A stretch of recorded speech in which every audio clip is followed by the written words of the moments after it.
Fifth class हम आपका new chapter start कर रहे हैं आज 8th चैप्टर पॉल्यूशन। सभी को पता है ना पॉल्यूशन किसे बोलते हैं। पॉल्यूशन को हिंदी में प्रदूषण बोलते हैं।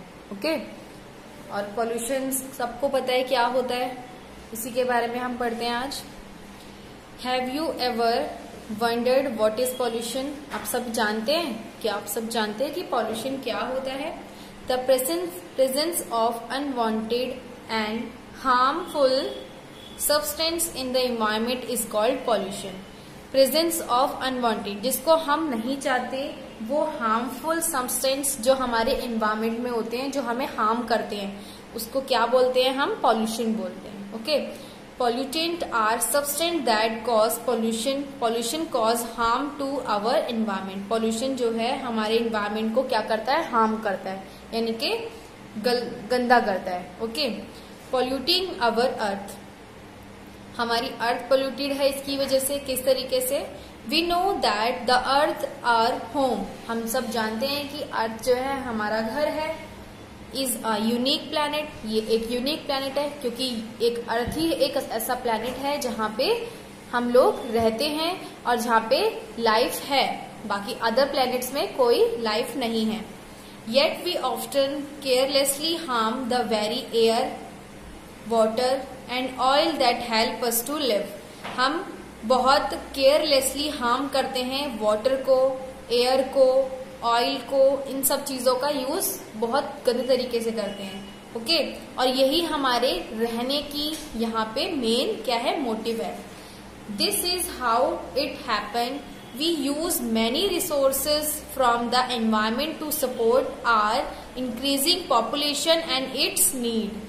हमारे जो एनवायरमेंट में बहुत तरीके के संसाधन यानी कि रिसोर्सेज हैं जिसका हम यूज करके, जिसका सपोर्ट करके अपनी पॉपुलेशन को इंक्रीज करते हैं, और इसके लिए हमें इन सब चीजों की नीड होती है। एयर, वाटर, ऑयल, इन सब चीजों की नीड होती है, इसी वजह से हम रहते हैं यहाँ पे।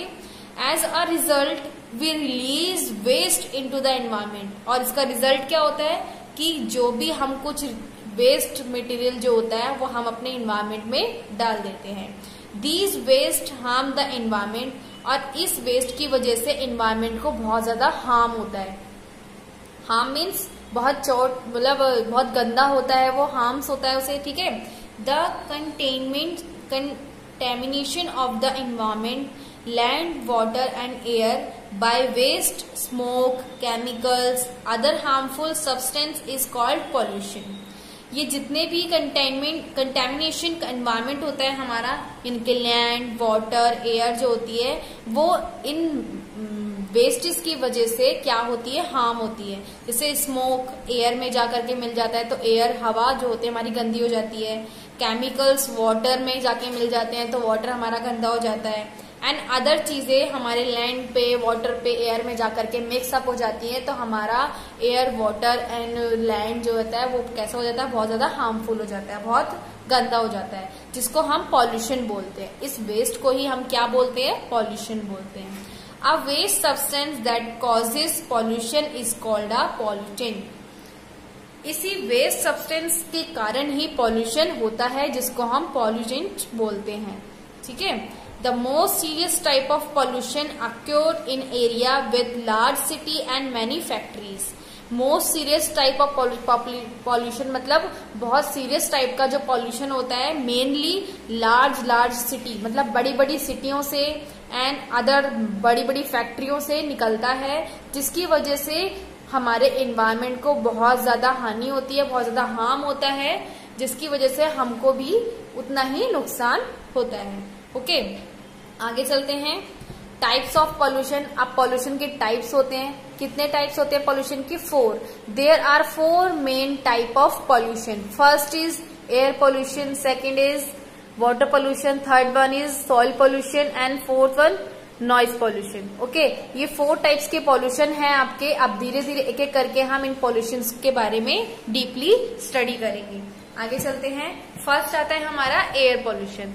अब एयर पॉल्यूशन कैसे होता है? सबको पता है कि बड़ी बड़ी फैक्ट्रीज जितनी भी होती हैं, बड़े बड़े जो होटल्स, बाकी और भी अलग रेस्टोरेंट या फिर और भी फैक्ट्रीज होती हैं, जिससे हमारा जो केमिकल जो फैक्ट्री से निकलता है वो सारा का सारा एयर में जाकर के मैशअप हो जाता है, मतलब मिक्स हो जाता है, जिसकी वजह से हमारी एयर पॉल्यूटेड हो जाती है।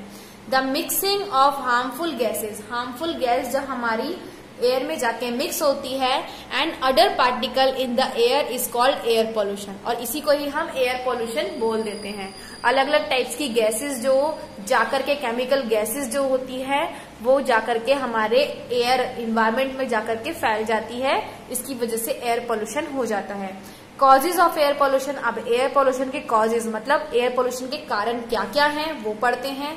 फर्स्ट कारण है most air pollution comes from the burning of fuels such as diesel and petroleum, मतलब ज्यादातर पॉल्यूशन जो होता है एयर पोल्यूशन वो किसकी वजह से होता है, फ्यूल्स की वजह से, फ्यूल्स के जलने की वजह से, जैसे कि डीजल का यूज, पेट्रोल का यूज, इसका यूज करके जो हम फ्यूल को जलाते हैं उसकी वजह से एयर पॉल्यूटेड होती है। जैसे आपने डीजल और पेट्रोल की स्मेल आप कभी की होगी तो कितनी गंदी स्मेल होती है उसकी, तो वो अब वो गैस जाकर के, वो फ्यूल जाकर के हमारी एयर में मिक्सअप हो जाता है। वो स्मोक गाड़ियों से, जो व्हीकल से निकलते हैं स्मोक, वो जाकर के धुआं जो निकलता है वो जाकर के एयर में मिक्सअप हो जाता है, तो एयर हमारी पॉल्यूटेड हो जाती है और हम उस एयर में ब्रीथ नहीं कर सकते, सांस नहीं ले सकते। क्यों? क्योंकि वो पॉल्यूटेड एयर होती है। ओके, तो उसकी वजह से सांस लेना बहुत ज्यादा नॉर्मल, मतलब नॉर्मल नहीं है, वो नॉर्मल इंसान वो सांस नहीं ले सकता, वो एयर नहीं ले सकता। Automobile burn these fuel for power but they do not burn them completely, मतलब ऑटोमोबाइल जो जितनी भी गाड़ियां होती है, व्हीकल्स होते हैं हमारे, वो इन फ्यूल का यूज करते हैं पावर के लिए, but they do not burn them completely, but उसको पूरी तरीके से नष्ट नहीं करते हैं, ठीक है, डिस्ट्रॉय नहीं करते हैं पूरी तरीके से। द अनबर्न्ड पार्टिकल्स, जो अनजले मतलब अनबर्न्ड मतलब पूरी तरीके से जो पार्टिकल जल नहीं पाते, included solid such as soot at ash the well as gases such as carbon monoxide and sulphur oxide into the air, all these pollute the air. मतलब ये जितनी भी गैसेस जो मैंने बताई, जो रह जाती हैं पूरी तरीके से नहीं डिस्ट्रॉय हो पाते हैं, वो पार्टिकल जाकर के उनका जो धुआं स्मोक होता है वो जाकर के गैसेस में मिल जाता है, और ये गैसेस कार्बन मोनोऑक्साइड इतनी गंदी गैसेस होती हैं, सल्फर ऑक्साइड इतनी गंदी वाली गैसेस होती हैं, ये जाकर के हमारे एयर में मिक्स होती है, तो हमारे एयर को क्या करती है, पॉल्यूट कर देती हैं। ओके, जिसकी वजह से बहुत ज्यादा दिक्कतें होती हैं लोगों को। Industries release harmful smoke, industry से, बड़ी बड़ी इंडस्ट्रीज होती हैं उससे निकलने वाला जो स्मोक होता है, धुआं, gases in the air that contain poison chemicals, जितने भी केमिकल्स होते हैं वो पॉइजन का वर्क करते हैं, यानी कि जहर होते हैं। This is a major causes of air pollution, ये क्या है, एक मेजर कॉजेज है एयर पोल्यूशन का। फॉरेस्ट फायर, कभी भी जंगल में आग लग जाती है, वॉल्केनो इरप्शन हो जाता है, ठीक है, सैंड्रोम हो जाता है, सैंडस्टॉर्म हो जाता है, are some of natural way in which air gets polluted, मतलब कुछ कुछ ऐसे नेचुरल तरीके भी होते हैं जिसकी वजह से हमारी एयर पॉल्यूटेड होती है। जरूरी नहीं है कि मैन मेड थिंग्स ही हमारी एयर को पॉल्यूट करता है, नेचुरल थिंग्स भी ऐसी होती है जो हमारी एयर को पॉल्यूटेड करती है, जैसे कि कभी भी जंगलों में आग लग जाना, वॉल्केनो इरप्शन हो जाता है, सैंडस्टॉर्म आ जाता है, तो उसकी वजह से हमारी एयर पॉल्यूटेड हो जाती है। Air pollution is also cause when fuel such as wood, coal and kerosene are used in home for cooking food और हीटिंग वाटर, मतलब पानी गर्म करने के लिए, खाना बनाने के लिए लोग लकड़ी जलाते हैं, कोयले को जलाते हैं, केरोसिन का ऑयल जो होता है उसका यूज करते हैं, तो उसकी वजह से जितनी भी उसमें निकलने वाली जो गैसेस होती हैं वो जाकर के एयर में मिक्स होती हैं, तो एयर को पॉल्यूशन करती हैं। ओके, तो ये हो गए आपके कॉजेज, मतलब कारण है कि एयर पॉल्यूशन किस किस वजह से होता है। अब हम पढ़ेंगे कि इफेक्ट क्या क्या होता है एयर पोल्यूशन का। पहले तो हमने कारण पढ़ लिया कि किस किस कारण से होता है, अब हम पढ़ेंगे कि उसका इफेक्ट क्या होता है, एयर पोल्यूशन का क्या क्या इफेक्ट करता है, क्या हार्मफुल इफेक्ट करता है हमारी लाइफ पर। फर्स्ट है हेल्थ प्रॉब्लम, लोगों को बहुत तरीके की हेल्थ प्रॉब्लम हो जाती है, जैसे कि headache, irritation of eyes, skin allergy, ठीक है, लंग्स डैमेज हो जाते हैं, और ब्रीथिंग प्रॉब्लम हो जाती है। ये सारी दिक्कतें होती हैं लोगों को, हेल्थ इश्यूज बहुत सारे हो जाते हैं एयर की वजह से। एसिड रेन, सेकंड है acid rain is another serious effect of air pollution. Acid rain है ये हमारी एयर को पोल्यूट करती है। एसिड रेन किसकी वजह से होती है देखते हैं। This occurs when certain gases created by burning fossil fuels mix with particle of water in the atmosphere. When these particles fall off the ground and rain snow, they damage forest, soil, water bodies and buildings. Acid rain जितनी भी हमारे environment में gases होती हैं, जितनी भी harmful gases होती हैं, जो भी हम जो फ्यूल का यूज करते हैं, ओके, ऑटोमोबाइल्स जितनी भी कंपनीज होती हैं वो आगे फ्यूल्स का यूज करती हैं, जैसे डीजल, पेट्रोल, इन सब का यूज करके ये जितनी भी जिसमें इनसे निकलने वाली जो भी गैसेस होती हैं वो जा करके हमारी एयर में मिक्स हो जाती हैं। अब एयर में वो मिक्स होंगी तो जाहिर सी बात है वो गैसेस बहुत ज्यादा हार्मफुल गैसेस होती हैं। अब जब रेनफॉल होता है तो वो गैसेस जो होती हैं उस रेन में मिक्स हो जाती हैं, जिसकी वजह से जो रेन का वाटर जो है वो कैसा हो जाता है, एसिड, मतलब पॉइजन बन जाता है। वो गैसेस जब उसमें मिक्स हो जाती हैं तो वो पॉइजन बन जाता है, और वही पॉइजन जब हमारी लैंड पे गिरता है, यानी कि एसिड रेन जब होती है, जब वो वाटर और जो गैसेस है दोनों मिलकर के क्या बन जाती है, ये एसिड रेन बन जाती है। अब जब ये एसिड रेन हमारे लैंड पर गिरती है तो यहाँ की बिल्डिंग्स, जितने भी वाटर बॉडीज हैं, पॉन्ड्स, लेक्स, रिवर्स और फॉरेस्ट है, इन सबको क्या कर देती है, ये डैमेज कर देती है, जिसकी वजह से ये हार्मफुल इफेक्ट होता है। ओके, सेकेंड एंड थर्ड है ग्लोबल वार्मिंग। ग्लोबल वार्मिंग होती है इसकी वजह से when the heat of sun can't escape the environment the temperature of the earth increases, this is called greenhouse effect. जितनी भी गैसेस होती है, जैसे लाइक कार्बन डाइऑक्साइड बहुत हार्मफुल गैस होती है, ये हमारी ग्लोबल वार्मिंग को क्या करती है, बढ़ाती है। ओके, जितनी भी हम अदर जैसे कार्बन मोनोऑक्साइड, कार्बन डाइऑक्साइड, इन सब गैसेस का यूज करते हैं हमारे डीजल, पेट्रोल के अंदर, केरोसिन, कोल, वुड, इन सब का इनको जला करके इन सब चीजों का यूज करते हैं, तो ये सारी गैसेस जा करके हमारे एनवायरमेंट में मिक्स होती हैं और ग्लोबल वार्मिंग को बढ़ाती हैं। ग्लोबल वार्मिंग कब बढ़ती है, जब ये सारी गैसेस हमारी अर्थ की लेयर पे, यानी कि एटमॉस्फेयर की लेयर पे जाकर के लगती हैं, तो वहां पे बहुत ज्यादा क्या कर देती हैं, गर्मी कर देती हैं। गर्मी मतलब लाइक वो जो लेयर है बहुत ज्यादा गर्म हो जाती है। ओके, जिसकी वजह से हमारी ग्लोबल वार्मिंग बढ़ जाती है। और जो हमारा जो सूरज है, जो हमारा सन है, वो हमारे इन्वायरमेंट को ठीक तरीके से हीट नहीं पहुंचा पाता है। ओके, जिसकी वजह से एक ये लेयर बना देती हैं, अपनी हार्मफुल गैसेस की लेयर बना करके हमारे ग्लोबल वार्मिंग को बढ़ा देती हैं। Okay, the climate of the earth is changing due the global warming. Climate होता है, अर्थ का क्लाइमेट होता है, वो चेंज हो जाता है, किसके वजह से, ग्लोबल वार्मिंग की वजह से। कभी धुंधला, कभी आप देखते हैं ना एकदम से ही धुंधला धुंधला दिखाई देता है, या इन्वायरमेंट में बिल्कुल क्लियर इन्वायरमेंट कभी कभी नहीं दिखाई देता, तो वो किसकी वजह से होता है, इन्हीं हार्मफुल गैसेस की वजह से, इन्हीं ग्लोबल वार्मिंग की वजह से होता है, जो हम ये हार्मफुल गैसेस एयर में मिक्स होकर के बहुत ज्यादा क्या हमारे लिए हार्मफुल हो जाती हैं। आगे चलते हैं, step to control air pollution. अब हम एयर पोल्यूशन को कंट्रोल कैसे कर सकते हैं, पहले आपने उसके कारण पढ़े, फिर जाना कि उसके इफेक्ट क्या होते हैं। अब हम पढ़ेंगे कि उसको कंट्रोल कैसे किया जा सकता है। First, the use of lead free petrol. हमें हमेशा लीड फ्री पेट्रोल का यूज करना चाहिए।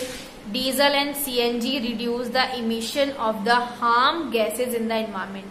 हम सीएनजी का यूज करेंगे, पेट्रोल का यूज ना करके सीएनजी का यूज करेंगे, तो हमारी एनवायरमेंट बिल्कुल इको फ्रेंडली होगा। Okay, pollutant produce by industry can be control by using filters.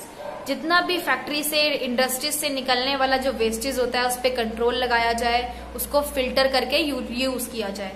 Reforestation also help is reducing air pollution. It is process of restoring forest then once excited but were clear at some point of the time in the past. Reforestation क्या होता है, पेड़ों को लगाना। ठीक है, reforestation करना मतलब पेड़ों को अधिक से अधिक लगाना, जंगल में जहां आपको दिखे वहां पर ट्री लगाना, जिसकी वजह से हमारा जो एयर है हमारी एयर है वो क्या हो जाती है, वो फिल्टर हो करके बहुत ज्यादा हमारे लिए हार्मफुल नहीं हो पाती हैं। ओके, तो ये हो गया आपका एयर पोल्यूशन। अब सेकंड हम पढ़ेंगे वाटर पोल्यूशन। वाटर पोल्यूशन क्या होता है?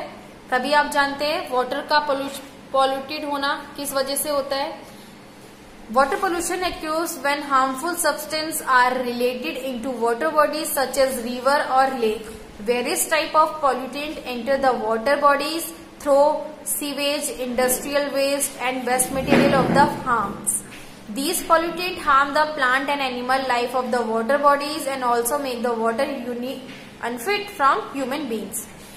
जितना भी लेक्स, पॉन्ड्स, रिवर्स होती हैं वो सारी की सारी अलग अलग क्या होती हैं, वेस्ट, मतलब वो पॉल्यूटेंट हो जाती हैं। बहुत ज्यादा हार्मफुल इफेक्ट होता है वाटर पे। जैसे कि जितनी भी इंडस्ट्री से निकला हुआ वेस्टेज होता है, बड़ी बड़ी बिल्डिंग से निकला हुआ वेस्टेज होता है, सारा का सारा कहाँ मिक्सअप हो जाता है, जाकर के वाटर में मिक्स हो जाता है।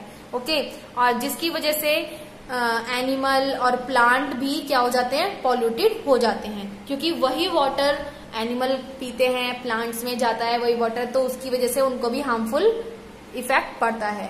ओके, और साथ में ह्यूमन बींग्स को भी हार्मफुल इफेक्ट पड़ता है। क्यों?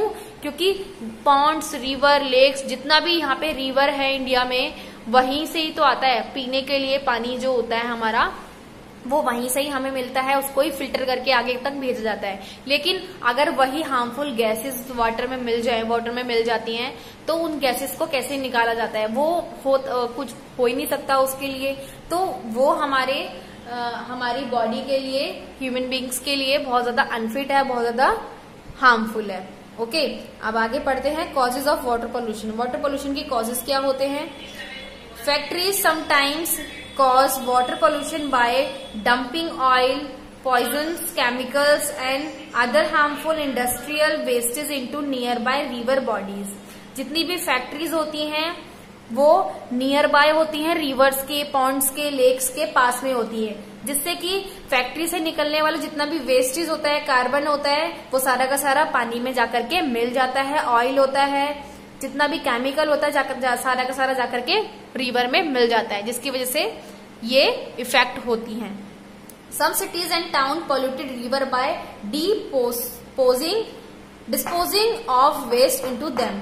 अदर सिटीज एंड टाउन्स का जितना भी पॉल्यूटेड, जितना भी गंदा कुछ निकला हुआ होता है, सारा वेस्ट मटेरियल, वो सारा का सारा कहाँ पे डिस्पोजिंग होता है? सारा का सारा रिवर में डिस्पोजिंग कर दिया जाता है वेस्ट को, जिसकी वजह से वाटर हमारे लिए हार्मफुल हो जाता है। Transportation of oil in the sea में sometimes cause oil spills as a result a layer of oil float on the surface of water. This pollute water and harms aquatic life. हमारी aquatic life जो होती है वो भी harmful हो जाती है, क्योंकि पानी के अंदर बहुत सारे ऐसे जीव होते हैं, बहुत सारे ऐसे एनिमल्स होते हैं जो वाटर में ही रहते हैं, जैसे कि फिशेस होती हैं बहुत सारी, और बहुत सारे ऐसे एक्वेटिक उनकी एनिमल्स होते हैं जो वाटर में ही सरवाइव करते हैं। उनकी लाइफ भी बहुत ज्यादा हार्मफुल हो जाती है, क्योंकि बहुत चीजें जो हैं, हमारी ट्रांसपोर्टेशन भी हमारा वाटर से ही होता है, रिवर से, बड़े बड़े जो हमारे बंदरगाह होते हैं उनसे, सी पोर्ट जो होते हैं बड़े बड़े, उनसे रिलेटेड हमारा बहुत सारा इंडस्ट्रीज डेवलपमेंट जो इतना भी हो रहा है हमारा वहीं से कनेक्टेड होता है। तो उसकी वजह से हमारी एक्वेटिक लाइफ भी प्रॉब्लम में आ जाती है। ओके, आगे बढ़ते हैं effect of water pollution. Water pollution के इफेक्ट क्या होते हैं? वाटर पोल्यूशन में कॉज सीरियस वाटरबॉर्न डिजीज हो जाती है, such as dysentery, typhoid, jaundice, cholera. इस तरीके से वाटरबॉर्न डिजीज, पानी से होने वाली डिजीज बहुत सारी हैं, जॉइंडिस, टाइफाइड, इस तरीके से गंदे पानी का यूज करके हम, डायरिया, इस तरीके से बहुत सारी डिजीज ऐसी हैं जो हो जाती हैं। Water pollution cause harm to fish and other marine creatures. हम वाटर पोल्यूशन का जो इफेक्ट होता है वो फिशेस पे भी पड़ता है, और बहुत सारी मैरीन क्रिएचर्स जो हैं हमारे वाटर में रहने वाले, उन पे भी बहुत ज्यादा इफेक्ट पड़ता है उसका। क्योंकि ज्यादातर जो अगर ऐसा होता है वाटर अगर गंदा होता है तो फिशेस जो होती हैं, जितने भी हमारे जो वाटर में रहने वाले एनिमल्स होते हैं, वो सारे के सारे वही पानी पीते हैं। ओके, तो अगर वो पोल्यूटेड पानी पियेंगे तो वो क्या होगा, उनकी लाइफ बहुत ज्यादा खतरे में आ जाएगी और वो सरवाइव नहीं कर पाएंगे। Step 2, control water pollution. अब वाटर पोल्यूशन को कैसे कंट्रोल किया जाता है? Industrial waste should be properly treated before you being dumped in water. Industrial wastage जो है उनका प्रॉपरली यूज किए, उसको प्रॉपरली क्या करना चाहिए, अच्छी तरीके से वाटर में, मतलब वो चीज ना जाए। इंडस्ट्रियल वेस्ट जितना भी होता है उनको प्रॉपर उनकी देखरेख होनी चाहिए ताकि वो चीज वाटर में मिक्स ना हो, उनके लिए अलग से एक स्पेस होना चाहिए। Sewage wastage should be discharge in water only when they are properly treated in our plants. Sewage wastage जितना भी निकलता है, गंदा पानी जो होता है, वो कहाँ पे डिस्चार्ज होना चाहिए? Water only they when properly treated in a plants में या और कहीं उनको प्रॉपरली डाल देना चाहिए, जिसकी वजह से हमारे वाटर में वो चीज ना जाए और ना ही हमारा वाटर जो है इतना हार्मफुल हो। ओके, आगे नेक्स्ट है आपका सॉइल पोल्यूशन एंड इससे next noise pollution. Soil pollution और नॉइज पोल्यूशन हम नेक्स्ट क्लास में करेंगे। आज के लिए सिर्फ इतना ही। बाकी आप घर में इस वीडियो को देखिए और घर में भी इसको रीड कीजिएगा चैप्टर को। आज मैंने सिर्फ आपको पोल्यूशन के बारे में बताया है और पोल्यूशन के 2 टाइप्स पढ़ा दिए हैं, एयर पोल्यूशन और वाटर पोल्यूशन। बाकी सॉइल पोल्यूशन और नॉइज पोल्यूशन मैं नेक्स्ट क्लास में कराऊंगी। ओके क्लास, आज के लिए इतना ही। Okay, bye, take care.